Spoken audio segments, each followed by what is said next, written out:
खुलुमबाय गिबियाव नोंथांमोनखौ आंनि चेनेल वारि कुसुमबाराजों लोगोसे गोजोन हामलायनायखौ जासिहरबाय। दिनैनि बे भिडिअनि गेजेरजों दासिमनि मोननैसो खौरांफोर होगोन भिडिअखौ जोबोद खोनालांदो। दानिया फैदो गुबै रादाबाव। इउटुब चेनेलनि सायाव भारत सरकारा गोख्रों नोजोर लाखिदों। मोनद' इउटुब चेनेलखौ भारत सरकारा बन्द' खालामबाय।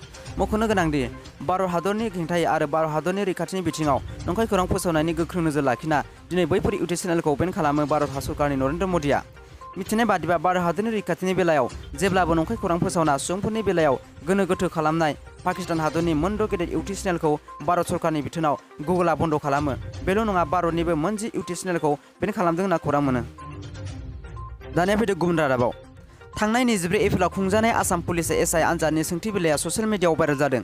बे सोंथि बिलाइखौ गोबाङानो आनजाद लिरगिरि बिथांमोना ससियेल मिडिया मेसेज एप्सजों मोन्दों होनना गोबाङानो ससियेल मिडियाआव लिरगासिनो। बिनि सायाव आसाम पुलिसआ बिफाना जेबो बुङाखैब्लाबो आनजाद लिरगिरि बिथांमोना ससियेल मिडियाआव आसामनि गिबि मन्त्रि डक्टर हेमन्त बिश्व शर्मा आरो डिजिपि भास्कर ज्योति महन्त बिथांमोनखौ बिनि सायाव नायबिजिरनो थाखाय नारसिनगासिनो होनना खौरां मोन्दों।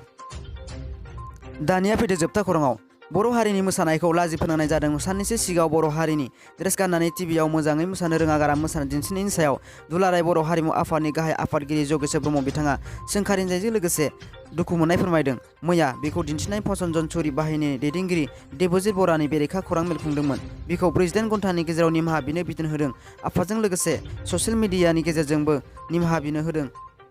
48 घन्टानि गेजेराव जुदि बेखौ खालामाब्ला थानायाव केस होनाय जागोन होन्नाबो रोखा खालामदों बिथाङा। लोगोसे बर' दैदेनगिरिफ्रा एसेबो गोसो होयैनि सोमोन्दैबो बुंदों। बर'नि गोजाम मोसानायखौ बेसे नायनो होननानै फिउजन खालामनो थांनानै मुस्रि गैयै मोसानायाव अरिजिनेट एबा जोंनि माहारियारि मोसानाया गोमालांनायनि बाथ्रायानो गैया। बेफोरखौ रैखा खालामनायाव बर' फरायसा आफाद, बर' थुनलाइ आफाद, राजखान्थि दैदेनगिरिनि बिबान दं होनना गुबुनफोरा खावनानै लांजोबगोन होन्नाबो बुंदों। गुबुन सुबिदाफोरखौ गोजौनिफ्राय बिसोरसो लांमोनगोन एबा मोनजोबगोन होननानै बुंदों। दासिमनि भिडिअ बेखिनियासै। भिडिअखौ नायना मोजां मोनदोंबा लाइक आरो साबस्क्राइब खालाम, मानोना आं गोदान भिडिअ लाबोबाय थानो नाजागोन।